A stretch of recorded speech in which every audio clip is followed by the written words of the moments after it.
For more on what's happening with Doge, we want to bring in a very important member of Congress, Republican congressman from the great state of Florida and House Oversight Committee member Byron Donalds.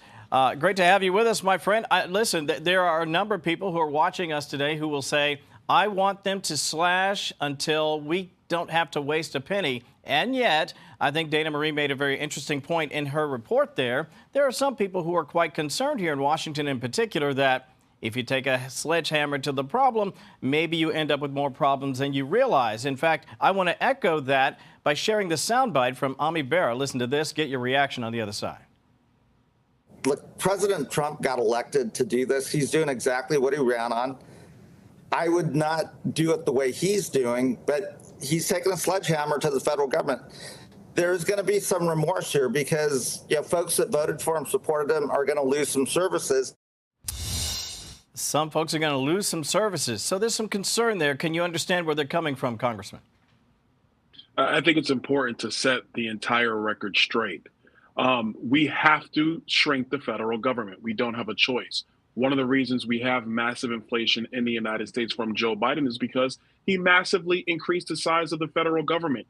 We need to go back to pre-COVID era size and spending levels in Washington, D.C.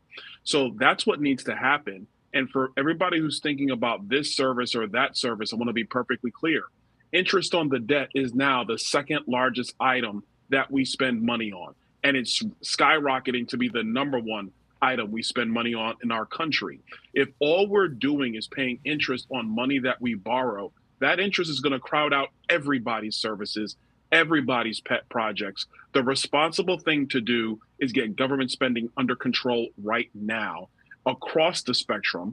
If we actually cut the federal workforce by 10%, that saves about $600 billion over the next decade.